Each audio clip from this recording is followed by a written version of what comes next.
murder and wine. Des meurtres et du vin. L'abus d'alcool est dangereux pour la santé, à consommer avec modération. C'est qui, modération? Hello! Et bienvenue À des meurtres et du vin. le podcast. Seul et unique. What's up? What's up with you? Pas beaucoup. Ouais. On a bonne Pâques, apparemment. Eh oui, bonne Pâques. Ouais. Bonne journée de Jésus qui revient, mais qui repart après. T'as pas vu le mime là très drôle où Jésus dit ouais, vous devez faire un truc génial pour Pâques quand je reviens, et les gens nous regardent un peu silents. Et puis là il dit mais vous faites quoi? Alors il y a un énorme lapin Qui amène des œufs en chocolat. Tu comprends pas, Jesus. c'est génial, Jesus. T'es pas revenu pour rien, en fait, on va Ouais. dire. Non. Mais bon, donc on s'est vu il y a pas si longtemps que ça pour enregistrer, Oui. donc j'ai pas beaucoup autant de sujets de conversation. Mais il y a un sujet... Pressante. Non, on n'en a pas parlé, en fait, toutes les deux. D'accord, vas-y. P. Diddy. Oh, tu as mis le truc Ouais, sur... mais on n'en a pas parlé. Alors, je connais rien à l'affaire, forcément. Bon, et je pense qu'aujourd'hui, il faut juste se dire que dès lors que des gens, des mecs en particulier, ils ont plein de thunes, Ils qui ont font un peu fait n'importe quoi, ils font n'importe Des quoi. soirées bizarres. Après, j'ai suivi uniquement par les retours de 50 Cent, avec qui je ne connais pas du tout son histoire non plus. Non, Mais ça me fait tellement rigoler. mais apparemment, moi, je Ils ont savais une pas... meuf en commun. Oui, voilà, c'est ça. Enfin, je savais pas que P. Diddy et 50 Cent étaient genre des ennemis, mais apparemment la femme de 50 Cent et sa baby mama était genre une meuf qui allait dans des soirées, genre une prostituée. Oui, de mais P. elle est Diddy. nommée dans le procès actuel Ah. contre P. Diddy. Elle est nommée comme en faisant partie du sex trafficking. Oui, c'est ça. Ouais, donc du C'est coup, chaud. ils demandent par exemple, un enfant avec 50 Cent, je sais pas. Là, ils ont mis une vidéo il y a pas longtemps de LeBron James qui dit hey, there's no party like a Diddy party. I'm like, no, LeBron, no. Et LeBron, il est pas marié depuis toujours en Je plus. sais pas, mais j'étais pas bien. Ah. Écoute, Voilà. franchement, bon, il faut arrêter d'admirer les célébrités de toute façon parce qu'ils nous déçoivent à chaque fois. Ouais, Quasiment. donc c'est ça. Je suis un peu... Donc voilà. Donc P. Diddy Affaire à suivre. affaire à suivre, mais apparemment, du coup, Justin Bieber a fait beaucoup de soirées chez lui. Apparemment, Il y il a était plein genre... de gens. Ouais. Ça fait très longtemps qu'il est très puissant dans l'industrie musicale. Donc, Bah, ça, c'est ça fait sûr. quoi, 30 ans plus? Je sais pas. Donc bon, ils doivent tous se côtoyer un peu, hein. Ensuite, j'ai envie de dire... Ensuite. On écoute quoi, là? Attends. Oh, fuck off! J'en ai marre. En plus, elle devrait avoir honte, hein. Elle a le cancer, Charlotte. Non, elle a une maîtresse, elle s'appelle Rose quelque chose, et Kate, elle est tellement en colère qu'elle refuse de se montrer en public. Non, la meuf, elle a un cancer. T'as pas honte? Chers concitoyens, chères concitoyennes, je voulais m'excuser de mes Il faut faire des spéculations. clauses plus... chaque citoyenne, Citoyennes, je tiens à m'excuser parce que auprès voilà. d'eux. Si tu veux faire le président, il faut être plus distinctif. Save the king. Mais bon, à un moment donné, Kate, save go the save Kate. Kate. Ouais, vraiment. Ouais. Donc voilà, je suis désolée, Kate, j'ai spéculé sur ta vie privée. En Mhm. même temps, t'avais qu'à pas faire partie de la famille royale. si tu Non, veux en pas même qu'on temps, pour spécule les sur ta vie. auditeurs qui ont dit à Charlotte, c'est bon ta gueule avec tes posts sur la famille royale, je vous remercie. Je suis Non. de tout cœur avec vous. On arrête d'en parler. Ok. Passons. C'est Allez, bien. passons. Voilà, c'est tout. Bon, mais moi j'ai un sujet. Alors, elle n'est pas aussi drôle, mais j'ai regardé forcément le documentaire sur Alexia Naval. On en a parlé un tout petit peu. Alors, franchement, l'histoire mérite son propre épisode, Oui. peut-être qu'un jour, parce que c'est une féminicide tellement parlant, c'est grotesque, mais en même temps, c'est standard, en fait. C'est vraiment... C'est vraiment une histoire assez bouleversante. Les larmes de son époux, donc qui est coupable, doivent être la chose la plus dégueulasse. Il a une tête à claque du siècle. Oui, il s'appelle Kevin ou un truc comme ça. Je sais pas, mais ça Un colle truc à la très bien. con, ouais. Et chaque scène où on voit sa tête, et c'est un super drama queen, franchement, il mérite un peu qu'on ramène la peine de mort. Il m'a Alors, agacé. Je fais une petite parenthèse là-dessus parce que en fait, il y a beaucoup d'histoires où la femme est portée disparue et la personne, parce que c'est, oui, 80% du temps, c'est le mari ou le conjoint, mais en fait, la personne qui est responsable de la mort de cette personne, ça fait beaucoup de personnes. Oui. Alors, J'ai rien compris. alors, attendez. On y va où, là? Parenthèse dans parenthèse, c'est pas mon premier verre. Donc je reviens à ma première parenthèse. Souvent, ce sont les gens qui vont organiser les fouilles. Tu vois, les fouilles, la recherche. La recherche, qui vont organiser les... Ton histoire, elle va être fabuleuse. Ça va être catastrophique. Charlotte a fait tes Pâques avec plus que le chocolat. J'ai pas mangé un chocolat. Alors, anyway, revenons au documentaire. Il y a des trucs, bon, si tu veux, il y a des trucs qui m'ont quand même embêté.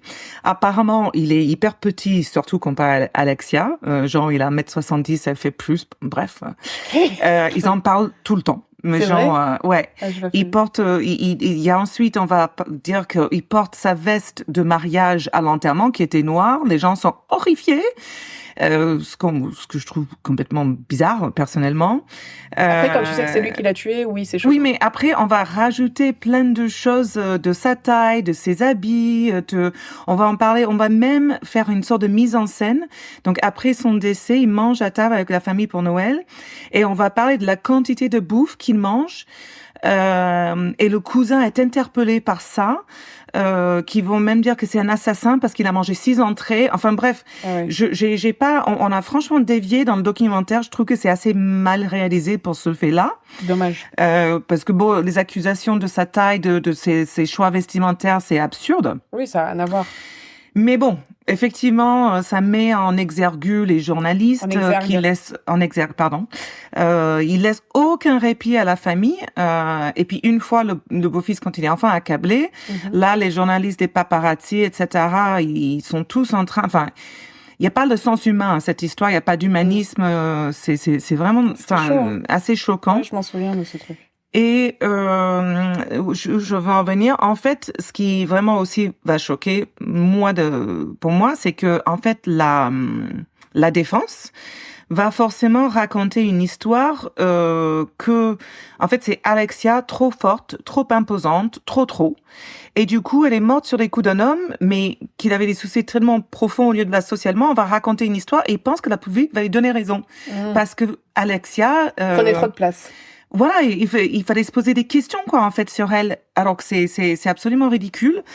Cet homme, en gros, on va peut-être comparer le fait que la violence, la féminicide, ça se passe, ça se fait par les hommes tous les jours. Ils sont bien élevés, ils sont gentils, ils sont beaux, ils sont aimés par leur famille, par leur beaux-familles, par leurs voisins, et pourtant ils tuent. Et on se pose pas les questions pourquoi ces hommes se sentent dans leurs droits, qu'ils sont à leur place, qu'ils soient justifiés face à de telles agressions. Donc lui, forcément, il n'était pas justifié, mais c'est la défense qui va, en fait, presque le placer dans son droit à cause de la personnalité d'Alexia. Mais c'est le problème qu'il y a, c'est un problème sociétal, et c'est pour ça que les féminicides sont pas assez reconnus. Enfin, tu sais, t'as toujours ce truc sur Instagram ou sur les réseaux qui dit, on est par exemple le 2 février et il y a déjà eu 14 féminicides. C'est ça. Et en fait, c'est tellement balayé, on va dire, c'est tellement commun, tellement courant qu'on se rend pas compte. Et en fait, comme tu dis, les féminicides, c'est pas forcément le mec qui est horrible, qui est genre super chelou et qui a, quand tu le vois de l'extérieur, t'es là, oh mon Dieu, il a l'air méchant. Non, c'est des gens qui sont appréciés, de leur famille, de leurs amis. Et en fait, ça, il y a pas longtemps, j'ai lu un article qui disait, en fait, les hommes, quand ils sont dans ce délire-là, ils tuent pour rien. Genre, la soupe est trop froide. Mais justement, la média a suivi aussi cette narrative quelque part. Et en fait, c'est la mère que je suis hyper fan d'Alexia. En fait, la mère, dans cette histoire, donc comme quoi il faut vraiment quelqu'un de forte, elle refuse ce discours complètement, que des défenses indiquent qu'une personnalité écrasante d'Alexia aurait fait l'excuse de meurtre. Ouais, c'est clair. Et c'est vraiment un héros. Et probablement comme sa fille, une belle exemple de femme, en fait, qui ne laisse pas passer cette narrative et qui va faire en sorte que les médias doivent arrêter de parler de ça. Donc c'était bon. Bref, le documentaire pas ouf, mais la finalité intéressante. J'ai finalement regardé Outreau. Ah, alors? Ben, j'étais pas du tout au courant de tout ça, en fait. Mais moi non plus, c'est ce que je dis, en fait. Il y a beaucoup de détails, hein. Ouais, et parce que comme ils disent à un moment donné dans le documentaire, nous, d'avoir grandi là-dedans, on confond Outreau et Dutroux. On sait qu'il y a des enfants. Non, mais c'est vrai. Parce qu'à l'époque, tu sais, ça se mélangeait. Il y avait beaucoup d'histoires de réseaux pédophiles. Dutroux, c'est celui avec le pull rouge qui avait des petites filles dans les rues, quoi, dans son camionnette. Ah, il y en a plein qui ont des petites filles dans la camionnette. Bon, il y a même, comment il s'appelle, Francis Home. En fait, c'était une période où les pédophiles c'était la mode, c'était le trend. Je suis pas sûre qu'aujourd'hui ça soit pas à la mode, hein. En tout cas, à l'époque, c'était très très. Et en plus, aujourd'hui, l'accès pour les pédophiles, ça devient grotesque. Avec Internet et tout, c'est horrible. C'est pour ça, faut pas mettre ses enfants sur Internet, les gens. Non. Et du coup, je n'avais pas les détails de cette affaire. Je savais pas que c'était une personne qui avait fait tout ce bordel. Bah, le couple, quand même. Oui, enfin, le couple, mais c'était surtout elle. Oui, mais en fait, ils ont menti sur toute la ligne et ils ont impliqué plein de gens. Enfin, c'est vraiment cette femme a fabulé d'une façon tellement extrême. Incroyable. Et la police n'a même pas fact-checké ce qu'elle disait. Rien. En fait, ils les ont juste incarcérés. C'est horrible, ouf. horrible. Ouais. Donc voilà, très intéressant. Le Netflix documentaire sur Outreau, très intéressant. Bon, alors j'ai un dernier sujet avant de passer aux choses sérieuses. Non, mais en fait, je sais pas si ça va passer là, mais c'était un vidéo. Donc en fait, je reviens aussi sur encore une fois les femmes et leur traitement, etc. Parce que c'est quand même mon gros truc que j'aime faire dans ce podcast. Et en fait, il y a une vidéo qui a récemment été tournée avec donc une actrice qui s'appelle Lola Glaudini et qui parle de la manière dont Johnny Depp l'a verbalement abusé sur un tournage. Et j'aimerais l'écouter vite fait si on peut en parler parce que dès que j'ai le moment de mal parler de Johnny Depp, j'aime bien prendre l'opportunité. J'avoue. Et on peut tellement l'imaginer. Bon, vous êtes prêts? Alors c'est en anglais. Après, si j'ai besoin de traduction, je peux. Donc. I hear the cue. I burst out laughing. Johnny Depp, when they say cut, walks over to me. He walks over and he comes up to me, he sticks his finger in my face, and I'm in a bikini on the ground like this. And he comes over and he goes, "Who the fuck do you think you are? Who the fuck do you think you are? Shut the fuck up. I'm out here and I'm trying to fucking say my lines and you're fucking pulling focus. You fucking idiot. Who the fuck do you think? Oh, now it's not so funny? Now you can shut up? Now you can fucking shut the fuck up?" Enfin, ça continue. En fait, le problème, c'est que quand tu le vois, par exemple, tu sais, la vidéo que Amber Heard a mis parce qu'elle le filmait en scred. Oui. Mais c'était exactement ça. C'était exactement ça. Et cet homme qui opère sans impunité et qui fait ça, donc, sur un tournage où il y a plein de gens, les personnes autour, des centaines de personnes, très probablement, et qui traite une jeune actrice qui est impuissante, comparée à lui, et qui la traite comme ça devant les autres. Et qui en plus ne peut rien dire. Mais qu'est-ce que tu penses qu'il a fait derrière Bien sûr. Bien sûr c'est pour ça. Que Amber Heard, c'est sûr. Alors, parce que tout le monde aime bien dire que c'est elle la folle, parce qu'on aime bien tourner ça sur la nana. Oui, peut-être qu'ils étaient très mauvais l'un pour l'autre. Ça, c'est clair et net, ils étaient toxiques. Mais ça n'empêche pas que ce mec était, et lui est sûrement peut-être toujours alcoolique, drogué, très toxique quand il est un peu abus de pouvoir. Et abus de pouvoir total. Voilà, sans jamais qu'on lui remet en question. Johnny Depp est mort après Edouard Romain d'Argent. Voilà. Ouais, bon après il a fait d'autres films bien, mais maintenant aujourd'hui je refuse quoi. Dead to me. Ouais, you're dead to me. Voilà. Donc le vin, pour une fois je vais en parler. Je vais faire un effort. C'est bien. Parce que je suis allée à le caviste qui est pas loin de chez moi, qui est juste à côté de chez moi, d'ailleurs, juste en bas. Et j'ai demandé un petit vin blanc sec. Et en plus, il est, comment dire, tu sais, touche maritime, là, comment tu dis? Terroir? Non. Minéral? Minéral. Et il m'a dit ça. Tu le fais super bien jusque-là. J'adore. On dirait une professionnelle. Et du coup, je sais très bien que toi, t'aimes ça. Oui. Et en fait, le mec m'a dit que c'était un domaine qui était à côté de l'étang de Thau, en fait, donc vraiment pas loin. D'accord. Donc c'est domaine Saint-André. Donc c'est une bouteille de 2023. Donc là, c'est Lagune de Thau.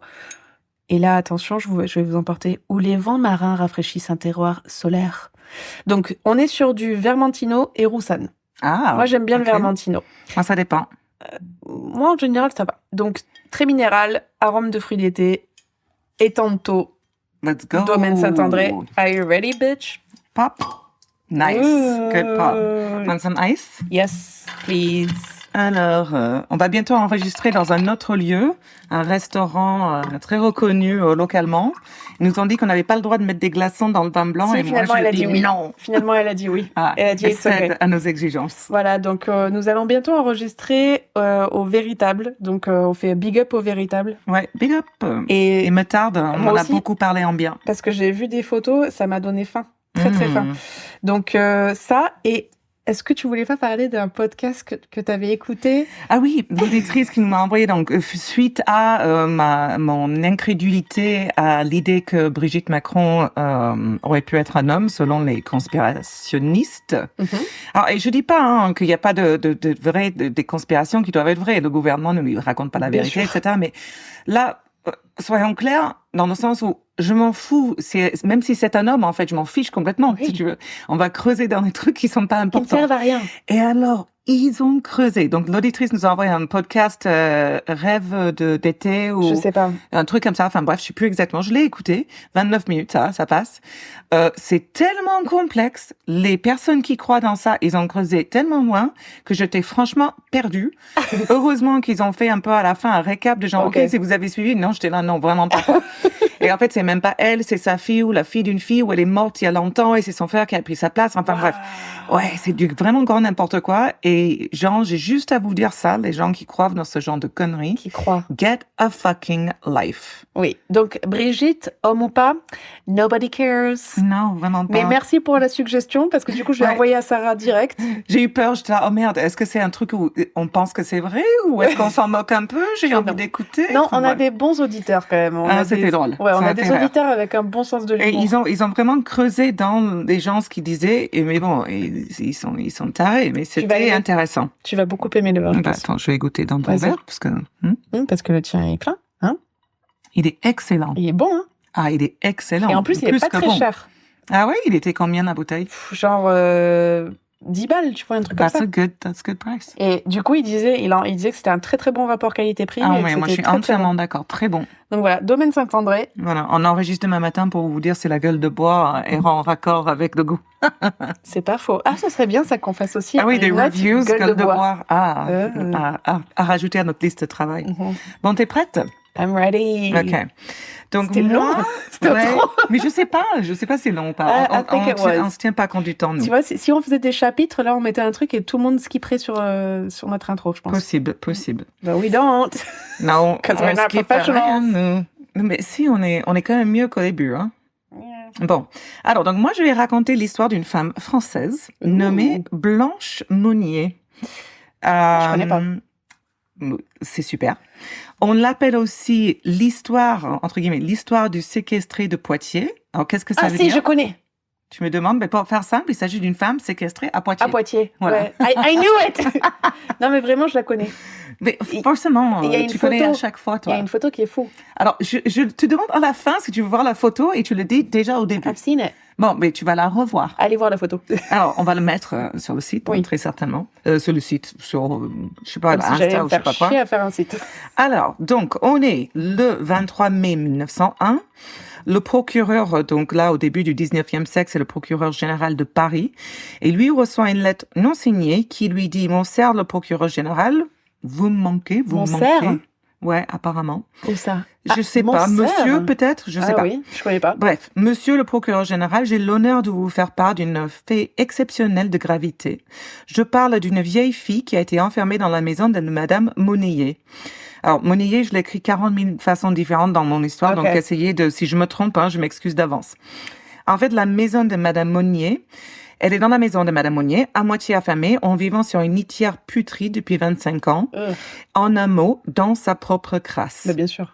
Donc, le procureur, il reçoit donc cette lettre. Mais bien sûr, lui, sait que les Monnier sont une famille bien connue et respectée dans la communauté de Poitiers. Donc, il demande à quelques officiers de police de se rendre à la maison et de vérifier les choses, mais toutefois en faisant très attention, bien sûr, car si le contenu de la lettre s'avère être un faux, ça pourrait donner une très mauvaise image des officiers, parce que, en fait, blâmer une famille aisée pour quelque chose de faux, voilà, les riches, ils aiment pas trop qu'on leur reproche d'avoir une dame dans le grenier, quoi. Enfin, en gros. De l'autre côté, la vieille fille nommée dans la lettre, donc qui avait pratiquement disparu de la surface de la planète, ils savent qu'il s'agit d'une vraie femme, donc ils veulent quand même enquêter un peu. Donc, la lettre est peut-être vraie, personne ne l'a vue depuis des années, et lorsque les policiers parviennent enfin à pénétrer par force quand même dans la maison pour la fouiller, ils sont consternés par ce qu'ils découvrent. Boum. Or, on va revenir un peu en arrière avant de continuer l'histoire, pas d'actualité, parce que c'est 1901, mais bon. Oui. Donc, Louise et Émile Monnier vivent à Poitiers. La famille Monnier vit à Poitiers depuis un demi-siècle. Ils appartiennent aux familles les plus respectées de la ville. Ils ont toujours une réputation d'être parmi les plus raffinés, les plus gentils. C'est des gros bourgeois. Ouais. Louise est une figure de la haute société parisienne également. Elle est connue pour ses actions caritatives. Elle a même reçu un prix communautaire pour sa générosité envers la ville. Et son mari, Émile, a été directeur d'une centre artistique locale. Donc, ils sont toutes les deux connus et respectés. Ouais. Au milieu des années 1800, quelque part là, donc Blanche, leur fille, elle est née. Ils ont également un fils nommé Marcel.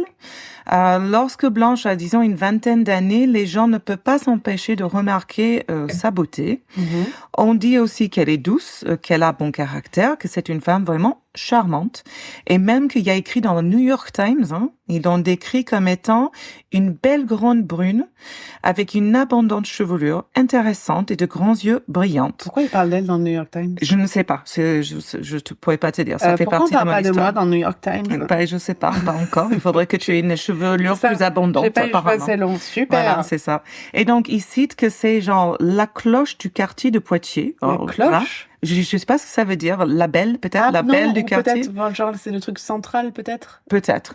Elle est recherchée par plus d'un. Fin de citation, en gros. She must be fine. Ouais, donc elle était assez canon. Et en 1876, à 25 ans après la mort de son père, qui est donc le chef de famille, Blanche doit choisir un prétendant à épouser pour qu'on s'occupe d'elle, puisque papa est décédé. Les femmes, t'as pas autre chose à faire que te marier. Bah oui. Malheureusement pour elle et aussi pour sa mère, elle est tombée amoureuse d'un avocat, mais il est pauvre.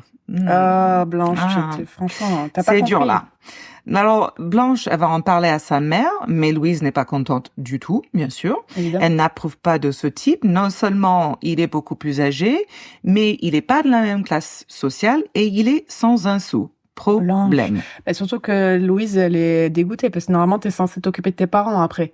Donc, si Blanche n'a pas d'argent, je pense que Louise a suffisamment d'argent. Je pense pas que ce soit ça. Je pense que, en fait, Louise s'inquiète plus de ce que vont dire les gens de la ville. Okay. C'est une sorte de honte qu'elle épouse quelqu'un de cette classe. En gros, les gens vont en parler et ça, les ragots, pour Louise, c'est trop intense, quoi. Oui. Donc, parler les commérages, tout ça, sa fille, elle estime que sa fille peut trouver un meilleur prétendant, c'est-à-dire plus riche. Et Blanche, en gros, elle dit à sa mère, ça n'arrivera pas, je suis amoureuse. Et elle menace de s'enfuir avec cet homme. Donc, Louise, la maman, ne cède pas. Et c'est là où elle va enfermer Blanche dans une pièce de 2 mètres sur 3 dans le grenier. Ouf. Elle dit à Blanche qu'elle sera libérée dès qu'elle acceptera d'épouser quelqu'un d'autre, mais Blanche refuse de céder aux exigences de sa mère. Elle reste donc enfermée dans cette pièce. Donc là, c'est assez ouf. Il y a 2 parties de l'histoire qui sont touchantes à mon sens, qui vont être moins touchantes que la tienne, parce que je sais que je m'as préféré un truc de merde. Mais bon, au début, Blanche passe beaucoup de temps à crier à l'aide. Donc, les voisins vont arriver, ils vont demander à Louise ce qui se passe.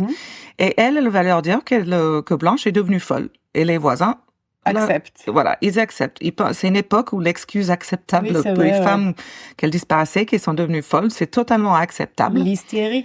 Donc, visiblement, ça calme les voisins, ils acceptent sans questionner cette histoire. Et au bout de quelques fucking années, donc années où ils entendent des cris, des années, les cris cessent, et là, la fenêtre du grenier va être condamnée. C'est pas l'époque où ils soignaient l'hystérie par des orgasmes? Si, oui, il y a eu ça aussi. C'est genre les femmes... Bref. Donc, là, Louise va raconter aux voisins qu'en fait, Blanche est partie vivre dans un asile. On va tout à fait accepter cette histoire. On va cesser de parler d'elle peu à peu. Puis ils finissent même presque par oublier son existence, en fait. Mais Blanche n'est pas partie dans un asile. Au contraire, elle est enfermée dans le grenier et elle voit même pas la lumière du jour. Wow. Donc la seule interaction qu'elle a ça va être avec sa mère, son frère et les domestiques. Elle est rarement nourrie et quand elle l'est, c'est avec des restes de table. Elle n'est pas autorisée à porter de vêtements ni à se laver. Et je te laisse deviner combien d'années elle va rester là. Je sais que c'est énorme, mais je sais plus exactement combien. Donc j'ai envie de dire un chiffre énorme, genre 20 ans. C'était 25. Ouais, voilà. 25 ans enfermée dans l'espace de truc, il y a la taille des toilettes. Mais surtout parce que tu mets par 3. À l'époque, tu vivais 32 ans, donc c'est toute sa vie. Ouais, non, je me suis surprise par l'âge de décès de la mère. Comme quoi, quand tu étais bourgeois, tu avais un peu plus de chance. Mais bon. Ouais, money. Au bout de la 17e année, si on peut pas dire que ça suffit, mais bon, j'ai l'impression que ça, à ce moment-là, la famille va se dire qu'en fait, ils doivent à tout prix garder leur petit secret, en fait. Tu vois? Ils peuvent plus ramener Blanche à la société au bout de 17 ans. Donc là, ils sont dans une impasse, et la mère et la fille. Et j'imagine que la mère est une personnage intense, hein, quand même, pour avoir... je sais pas de quoi tu parles. Il y a un sort de déséquilibre chimique, hein, dans le foyer, je pense, parce que, voilà, elle se pose des questions. Et je pense pas que c'est ça la folle qui soit enfermée, mais bon, passons. Au bout de 17 ans, il y a un clock, mais bon, 25 ans sont écoulés et personne a pensé à Blanche, mais le 23 mai 1901, comme j'ai dit au début de l'histoire, je sais pas pourquoi je parlais de 17 ans, je me suis perdue dans mon propre histoire. En fait, c'est là, on revient au début. Et ignorer ce que je viens de dire. Au bout de 25 ans, elle se pose des questions. Non, il y a eu un truc au bout de 17 ans, mais j'ai mal écrit, donc passons sur mon histoire très correcte. Look it up, people. Donc, on a la lettre, et là, donc les policiers vont arriver chez Madame Monnier. Ils vont donc retrouver Blanche, à moitié affamée, vivant sur une litière dans sa saleté. Là, ils arrivent à pénétrer et le fils de Louise, Marcel, il faut quand même noter, important, il vit de l'autre côté de la rue avec sa femme et sa fille. Donc lui, il va dire qu'il ne pouvait pas entrer pour regarder, mais finalement, ils peuvent fouiller la maison sans permission. Apparemment, c'est Marcel qui donne cette distinction. Mais je pense qu'en vrai, ils ont obtenu un mandat de perquisition ou je sais pas ce que c'est à l'époque, mais un truc comme ça. Et une fois qu'ils sont à l'intérieur, ils sont immédiatement frappés par l'odeur de quelque chose d'horrible. Tu m'étonnes. Ils vont suivre l'odeur sans difficulté et les officiers arrivent à une porte cadenassée qui mène au grenier. Ils forcent le cadenas et se retrouvent dans l'obscurité la plus totale. Ils ne voient rien, mais ils sentent une odeur rance. Et là, l'odeur est si forte que les agents pensent immédiatement qu'il faut ouvrir une fenêtre, mais les fenêtres sont condamnées et cachées par de lourds rideaux. Un officier va ensuite expliquer que, en fait, un peu ce qui s'est passé. Nous avons immédiatement donné l'ordre d'ouvrir la fenêtre, qui s'est fait avec beaucoup de difficulté, car les vieux rideaux de couleur sombre sont tombés dans une forte pluie de poussière. Puis ils peuvent pas ouvrir les volets. Enfin, il fallait sortir de là, quoi. Et dès qu'ils arrivent à faire rentrer un peu de lumière dans la pièce, ils remarquent au fond, allongé sur le lit, la tête et le corps recouverts d'une couverture, d'une saleté repoussante, une femme identifiée comme étant Mademoiselle Blanche Monnier. Donc, je sais pas si tu as déjà vu le film Pet Sematary. Non. Je sais plus, c'était un film de Stephen King. Et en fait, moi, ce film, je l'ai vu beaucoup trop jeune, comme toutes les discussions qu'on a eues auparavant. Où on voyait des trucs comme étant grotesques. Et il y a une histoire dans ce film où ils évoquent une sœur qui est la sœur d'une des personnages, qui est enfermée exactement de la même manière. Sauf que dans le film, la sœur, elle est devenue une sorte de monstre qui faisait hyper peur. Et tu peux aller voir sur Internet la photo de cette personnage de film, que moi, quand j'ai vu cette film beaucoup trop jeune, où j'ai fait des cauchemars répétés à cause de ce film, je me dis que Stephen King, il a dû lire cette histoire et il l'a reproduit dans son film parce que c'est tellement ça. Ah, mais c'est sûr. Donc, un autre policier va aussi raconter, je me tiens dans la pièce, je me demande ce qui se passe ici et le rideau se baisse. Et après, en fait, là, ils peuvent voir par la fenêtre qu'elle vit là depuis des dizaines d'années. Il poursuit en disant que la malheureuse femme était allongée complètement nue sur un paillasse pourri. Autour d'elle s'était formée une sorte de croûte faite d'excréments, de fragments de viande, de légumes, de poissons et de pain pourri. Et on voyait aussi des coquilles d'huîtres et des punaises courir sur le lit.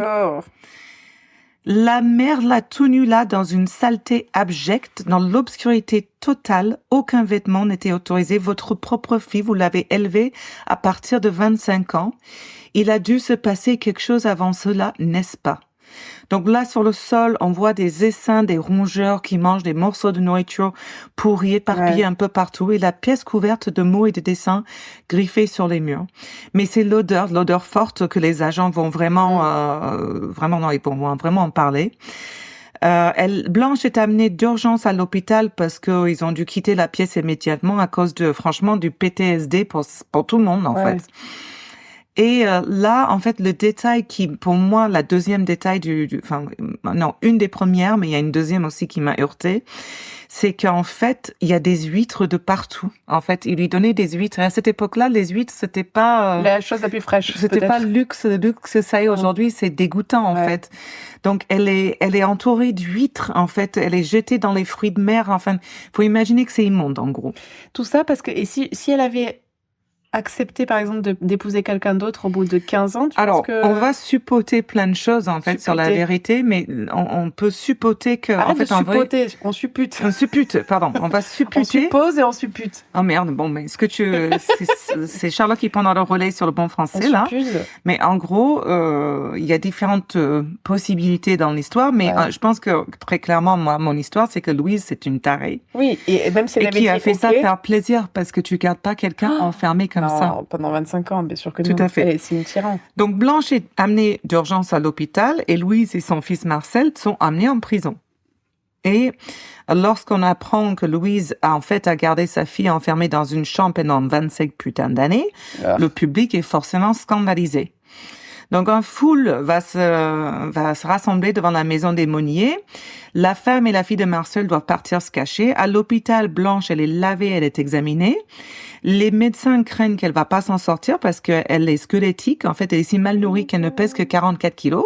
Et moi, je trouve ça pas mal. Hein. En fait, quand tu imagines comment elle vivait, comment elle mangeait dans toutes ces années. Ses ongles mesurent 5 cm. Ses cheveux sont si amêlés, ça ressemble à une sorte de barre de fer. Enfin, c'est Bob Marley à l'extrême. Elle est incapable de parler correctement. Elle délire complètement. Mais certains d'autres témoins vont dire qu'elle a fini par devenir lucide et qu'une fois qu'elle s'est occupée d'elle, et voilà la deuxième partie qui est choquant, elle va remarquer combien il était agréable de respirer à nouveau de l'air frais. Donc, pendant ce temps-là, Louise et Marcel sont interrogés par la police. Au début, ils disent qu'ils ont dû enfermer Blanche parce qu'elle est immonde, en colère, surexcitée, blablabla. Les officiers ne croient pas du tout les Monnier parce qu'en gros, ils ont ressenti aucune de ces réactions lorsqu'ils ont trouvé Blanche et qu'elle commence à se réveiller. Ils disent à l'hôpital que même Blanche était toute calme et presque heureuse quand on lui a enfin donné un bain. Tu m'étonnes. Donc, l'histoire de Marcel et de Louise ne tient donc pas la route. Et ils commencent un peu à raconter en fait, chacun leur version. Donc, Marcel, le fils, il rejette toute responsabilité sur sa mère. Il dit ou il sait que Louise a le contrôle total de la famille et de leurs finances. Il raconte aux officiers qu'il a essayé de sauver Blanche, mais qu'il n'a pas pu à cause de Louise. Et donc, il s'est contenté d'essayer de la rendre aussi confortable que possible. Soyons clairs, il n'a pas fait beaucoup d'efforts et il n'a pas fait du bon travail. Non. Mais en même temps, et ça c'est moi qui suppute, Yes. il est possible aussi qu'il est terrifié par cette mère. Oui, tu vois, je veux dire, ça aurait pu être lui à sa place.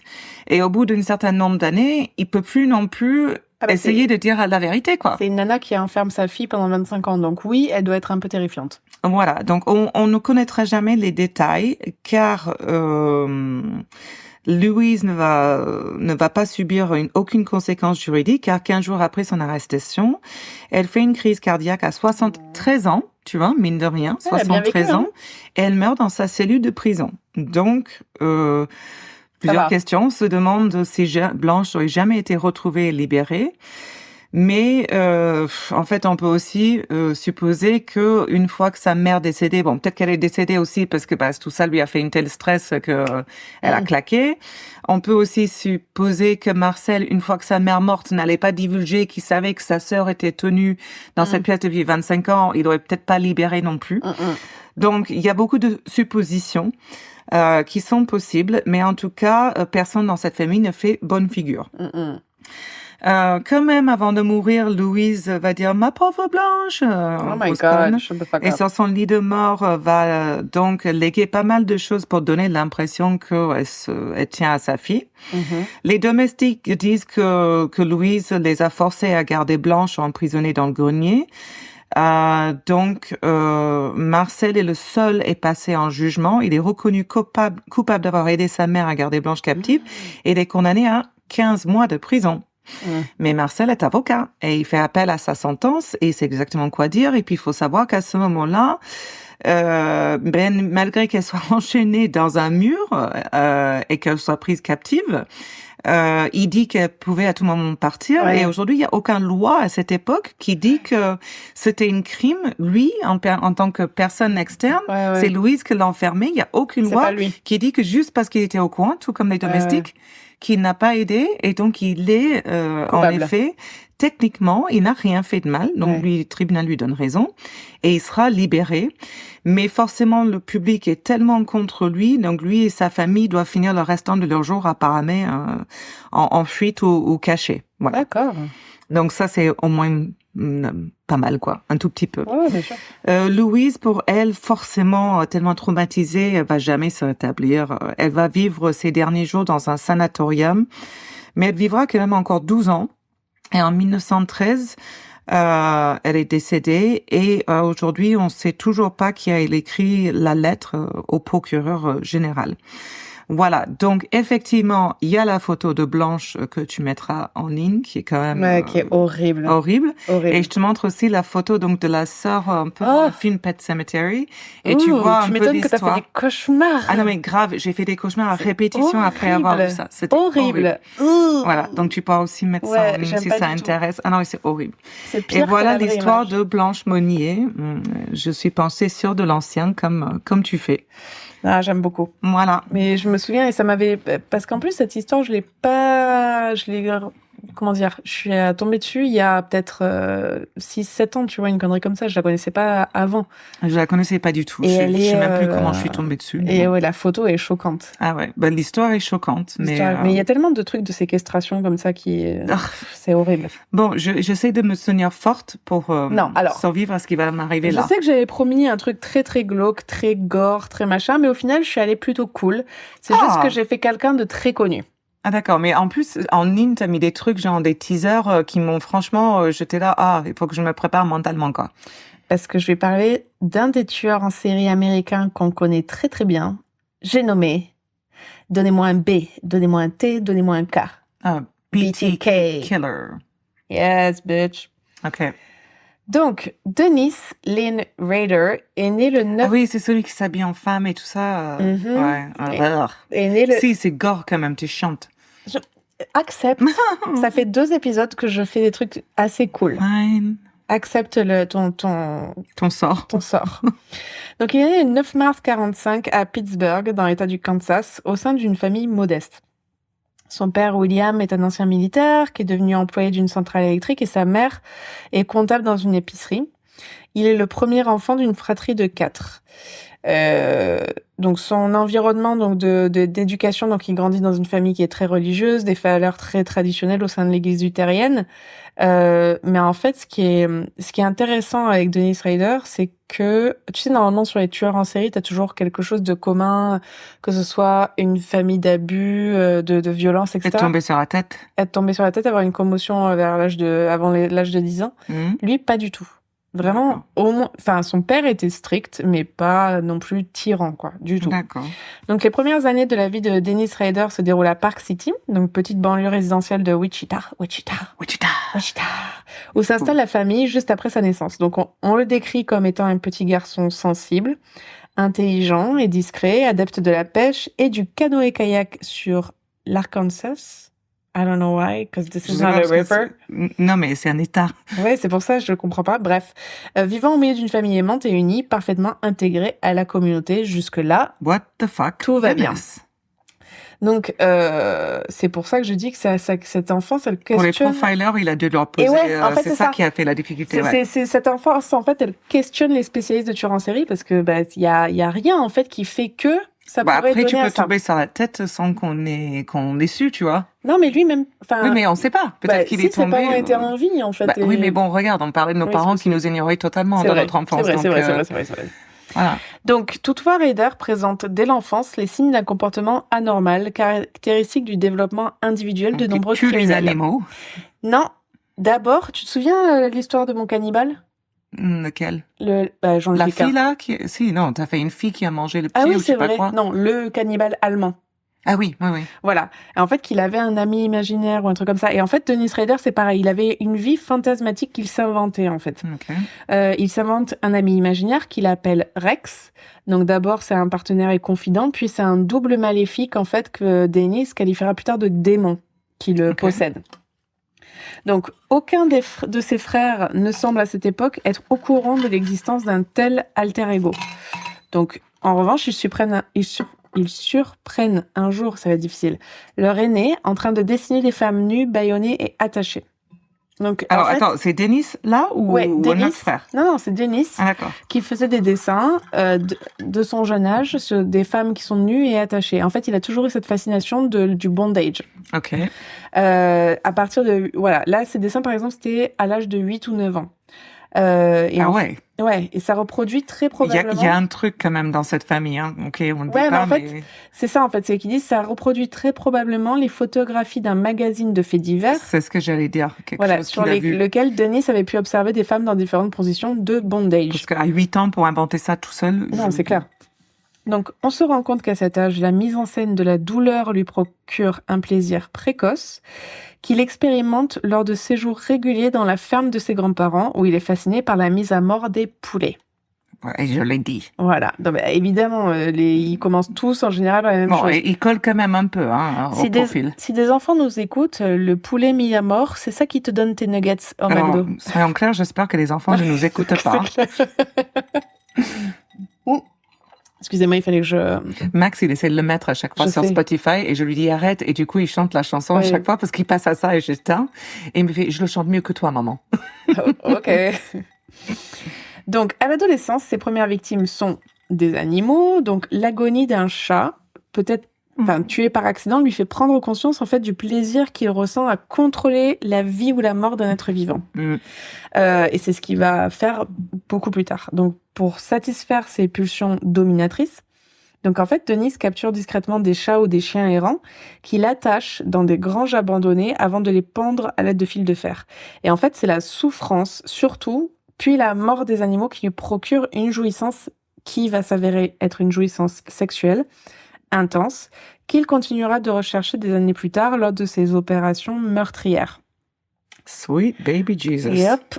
Donc, c'est à l'adolescence qu'il développe une autre fascination pour le fétichisme. En fait, il va voler des sous-vêtements de sa mère et il les porte en secret et il se met parfois en scène avec eux. C'est ça. En fait, on a retrouvé des photos de Dennis Rader en fait dans des tenues féminines. Je crois que j'ai jamais regardé un tel documentaire sur lui, mais je vois qui c'est. Mais dans True Detective ou oui, non, oui, c'est lui qui si. essaie de. Ouais, c'est ça. Complètement.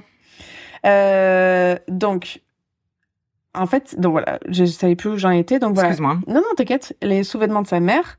Et là, j'ai mis entre parenthèses, si RuPaul existait à cette époque, on n'aurait peut-être pas eu BTK. Peut-être qu'il aurait été libre de vivre ses fantasmes de drag queen. Ouais, enfin, RuPaul, il s'excite pas en voyant un chat mourir. Non. Donc, non, peut-être Non, pas. RuPaul is the best. RuPaul, il veut pas être comparé au BTK, hein. Ça, c'est pas cool, Charlotte. Non, mais je dis pas qu'il est pareil que BTK. Je dis juste que si on avait un peu plus d'ouverture d'esprit à cette époque-là, peut-être qu'il n'aurait pas fait tout ça. Et c'est sûr que si on avait plus de mental health aid et toutes ces choses-là, si on était une autre époque, après, bon, voilà, ça n'arrête pas les gens de tuer aujourd'hui. Donc, bien sûr. Voyons. En 2005, donc après son arrestation, c'est là où moi je me souviens d'avoir vu des photographies. En fait, la police découvre des photos que Rader conservait de cette époque où on le voit habillé de vêtements féminins et il se ligote et il se pend. Oui, ouais, ça je me souviens aussi. Voilà, le meurtrier avouera lors de ses interrogatoires que c'est la privation d'oxygène et le bondage associé à la masturbation qui lui permettait de décupler son excitation. Le gars de In Excess, on disait qu'il est mort comme ça. Mais il n'y en a pas eu un autre, il y a pas longtemps. Celui qui est dans le qui fait du Kill karaté. Bill. Ouais, l'acteur qui joue l'acteur qui joue le mari. Le mari qu'elle veut tuer. Ouais, qui a été retrouvé pendu. C'est ça. Et oui, mais bon, sans c'est pantalon. des oui. Ouais. Enfin bref, après Michael Hutchins, le chanteur de In Excess. Oui, c'était ça. Mais bon, je sais pas si c'est vrai ou pas, mais non, en tout cas, c'est ce qu'on raconte. Ouais, bon bref. Donc l'année de ses 15 ans, malgré tous ses hobbies assez dark, Denis va avoir une petite notoriété. Non, c'est pas vrai. Il aime la pêche et le canoë. Oui, que tu sais, que tu crois. Donc il va avoir une petite notoriété auprès des habitants de Park City. Alors qu'il descend en canoë la rivière, apparemment il y a une rivière qui s'appelle Arkansas, ou la rivière d'Arkansas, I have no idea. Je suis pas on a déjà discuté de mes compétences géographiques. C'est ça. Donc le niveau est assez haut, donc après des pluies en plus torrentielles, donc t'imagines Ah oui, le le niveau de fleuve l'eau, ouais. était crazy. Mhm. Il sauve d'une mort certaine un camarade plus jeune que lui grâce à son sang-froid et son aptitude à diriger l'embarcation déstabilisée par un courant très fort. Donc c'est ça qui lui fait son renommé, pas le fait qu'il tue des chats et des chiens. Ça, c'est très discret. Ça, il le fait Ok. de manière très discrète. D'accord, donc il C'est- est renommé pour être un sort de héros. Voilà. Ok. Donc ça, les chats et les chiens, c'est lui avec lui-même. Mhm. Donc il est considéré comme un héros. Pourtant, le jeune Raider s'isole de plus en plus. Donc il ne participe plus beaucoup aux activités sportives avec les autres adolescents de son âge et ne s'inscrit à aucun club associatif, préférant la solitude de sa chambre. Et ses résultats scolaires, Ah, moi, forcément, déclinent. Enfin, franchement, J'adore ma chambre. voilà, si tous les introvertis étaient des héros, on serait pas dans la merde, parce que c'est bien d'être à l'intérieur et de rien faire et d'être en pyjama quand Mhm. même. Donc, il ne parle jamais de ses fantasmes à personne et continue probablement de torturer occasionnellement des animaux pour assouvir ses pulsions. À 18 ans, il affirme avoir espionné une femme par la fenêtre avant de lui voler une culotte. Ce qui, jusque-là, c'est tranquille. Enfin, Non, mais pour comparer à ce qu'il a fait plus tard, non, mais ce que je veux dire, c'est que ça commence toujours par là, ou souvent par là aussi. Oui. Hein. mais pour l'instant, enfin, quand tu vois Dennis Rader, je préfère qu'il ait fait ça toute sa vie plutôt qu'il ait fait le reste. Ben, on sait qu'il a fait le reste. De quoi Mhm. tu parles? Je sais pas. Ce vin est très très bon. Les culottes, c'est le gateway drug des tueurs en C'est série. Le voile de culotte est la marijuana des C'est tueurs en ça, série. c'est ça, exactement. Donc, Dennis Rader sort diplômé du lycée Heights de Wichita en 1963. Il décide alors, sans grande conviction, de maintenir la tradition militaire de la famille, parce que son père était dans l'armée, et s'engage dans l'US Air Force à Kansas J'adore. City. Give this man a gun. Yes, I think it's a good idea. Ouais, c'est super. Il faut lui armer et lui apprendre à utiliser Ouais, les armes à feu, ouais. les couteaux, etc. Je pense que c'est top. une très bonne idée. Après un mois d'entraînement sur la base Lackland Air Force de San Antonio où habite Tony Parker, il rejoint la base Shepard Air Force de Wichita Falls, dans le nord du Texas, comme mécanicien et électrotechnicien. S'il vous plaît. Wichita Falls, dans le nord du Texas? It is, according to Wikipedia. Ok, d'accord. Suivons, passons. Shut the fuck up. Donc, toute l'année 1967, il est affecté sur la base américaine de Mobile, dans l'Alabama. On a fait plein d'états, là. Ah, mais là, je vous fais voyager, là. Ouh. Et attention, vous êtes Très prêts? grand, les États-Unis, c'est compliqué. Vous êtes prêts? Donc, de janvier à juillet 68, il sert sur la base Kadena d'Okinawa, au Japon. Là, on voyage encore plus, les gars. Putain, Là, on a pris besoin l'avion. d'entendre des détails, là? Non, je sais pas. Et il termine sa carrière à Tachikawa, près de Tokyo. Ouh. That was very important. J'espère que c'est un détail très important pour la suite. Et plusieurs sources confirment qu'il fait également de longues escales en Grèce, en Turquie et en Corée du Sud pendant 4 années de service. Bon, passons au tueur. Ouais, j'ai vraiment eu envie de vous mettre En fait, c'était quelqu'un qui Oh putain, voyageait. c'est... Comment il s'appelle, C'est une là? influenceuse. Terminal, là, le gars qui décrit les trucs, mais... Tom Hanks. Non, l'écrivain français, on se conne. Germinal. T'abuses. T'abuses. Germinal, c'est un truc sur les mines. Oui, mais l'écrivain Émile Zola, il fait des descriptifs, mais méga longs, quoi. oui, c'est T'étais vrai, là au c'est lycée, vrai. genre, mec, 20 pages plus tard, on est toujours sur On sait qu'il les est blond. preuves. C'est vrai, j'ai fait un peu mon assommoir de Zola C'est pour ça, les amis voilà. littéraires. Donc, Raider quitte l'armée en août 70 et revient... En fait, elle fait juste, est-ce qu'on a des adresses précises pendant ces 2 années qui sont très importantes à l'histoire alors qu'il n'a tué personne? Donc, je vais passer un peu plus vite. Ouais, on va... Donc là, il rencontre une meuf, il l'épouse, ok? Oula, ça va être fort. Bruno, bon courage. Voilà, il rencontre une zouze, il l'épouse. Baf, basta. Hop, il a des... Ok, je passe tout ça. En gros, pour dire que Raider, il avait une vie vraiment très classico-classique. Hein. Il se marie, membre de son église, leader scout. Il faisait beaucoup de sorties scout aussi, c'est important. Oh, Je dis maintenant que c'est important. C'est comme l'église catholique, c'est plein de conneries. Pareil, mari respectable, travailleur, etc. Mm. Donc, là, on est en 1973.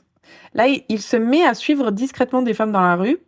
Et comme beaucoup d'autres tueurs en série psychopathes, sa vie imaginaire et secrète, qu'il a depuis qu'il est tout petit, commence à prendre le pas tout doucement sur sa vie réelle, en fait, sans que personne ne puisse le remarquer. Et en fait, au regard de son épouse et du reste de sa famille et de ses amis, il apparaît comme un jeune homme complètement ordinaire, avec un emploi stable, etc. Et même Raider dira plus tard qu'à cette époque, en fait, il payait des travailleuses du sexe pour assouvir ses fantasmes de bondage. Et de le... Ouais, mais en fait, ce qu'il dit, c'est que rien n'a été prouvé. En fait, ils ont jamais... Ça, c'est ce qu'il a dit quand il a été arrêté, mais on ne sait pas si vraiment il payait des prostituées, des travailleuses du il doit sexe. se faire Mais je étrangler un tout pense petit que oui. peu. Hein. Et en tout cas, ce qu'on sait, À c'est cette époque-là, on n'était pas ouvert avec nos kinks, donc Non. du coup, tu vois... Mais ce qu'on sait, c'est qu'il a essayé d'enlever une femme sur le parking d'un centre commercial de Wichita, sans succès. Quelque temps plus tard, il repère une jeune femme rousse dans la rue. Il l'observe pendant plusieurs jours. Il note ses horaires de travail, son adresse, ses habitudes, etc. Il creuse même sa future tombe dans une prairie voisine pour faire disparaître son corps juste après le meurtre. Il parvient à s'introduire dans son appartement. Il prend des objets personnels, dont son permis de conduire, par exemple. Il patiente, mais il finit par quitter les lieux avant le retour de sa proie pour ne pas éveiller les soupçons, en fait, de sa femme à lui qui l'attend. En fait, je pense... Sérieusement, les gens, ils travaillent 40 heures par semaine ou quoi, là? Parce que creuser une tombe sans long, que ta femme remarque que t'es pas En là... fait, je pense qu'il a fait ça en toute dehors la de ton journée, travail. et le temps qu'il l'attend... Mais il n'a pas de taf. Mais j'en sais rien, peut-être qu'il a pris jour off, mais elle n'était pas au courant. Putain, je sais pas, peut-être qu'il creuse ultra vite, mais... Il a peut-être des RTT, tu ou sais était pas. pas bien profonde. C'est les États-Unis, ils ont pas de vacances. Non, c'est De quoi vrai. tu parles? C'est C'est dans les vrai. années 70. Parlons des premières victimes. Yes, here we go. Et tu vois que je t'ai changé. Non, j'ai pas envie, mais j'ai envie que ça termine. Donc, parlons des victimes. Originaire de Porto Rico, la famille Otero s'installe au 803 North Edgemoor Oh Street my God. à Wichita. 9 semaines avant le drame. En fait, ils venaient vraiment juste d'emménager. C'est ça qui est horrible. Mm. Et par hasard, Dennis Rader repère d'abord la mère, Julie Otero, et sa plus jeune fille, Joséphine, alors qu'il conduit son épouse au travail. En décembre 1973, donc pendant presque un mois, il espionne discrètement la vie de famille, les horaires de travail, les absences du père, de la mère, les itinéraires des enfants vers l'école, etc. Et tous ces détails sont consignés dans un petit carnet qu'il cache très soigneusement dans un tiroir de son bureau. Mais il me semble que c'est ça que je me souviens. Ouais. C'était pas True Detective ou un autre. Non, mais je film. crois qu'il a été. Mais dans en fait, True Detective. ils ont vraiment remarqué qu'il était vraiment exemplaire dans son organisation. Très, très organisé. Le mec devait avoir un petit TDA, vraiment très organisé. On ne peut qu'apprécier son sens de l'organisation. Il a même, en fait, il choisissait des noms de code à ses opérations meurtrières. Et là, c'est le Project Little Mex. Parce que ça désigne la petite fille mexicaine qui est d'origine hispanique, voilà. Tu peux me resservir, s'il te plaît? Oui, bien sûr. Le 15... Voudrais-tu des glaçons? Non, j'en ai encore, merci. Vous êtes bien aimable.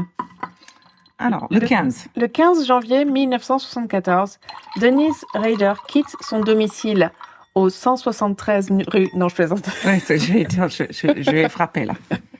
Vers 8h du matin, et se dirige vers le parking d'un centre commercial où il laisse sa voiture personnelle avant d'en voler une autre. C'est aussi très intelligent. Ouais.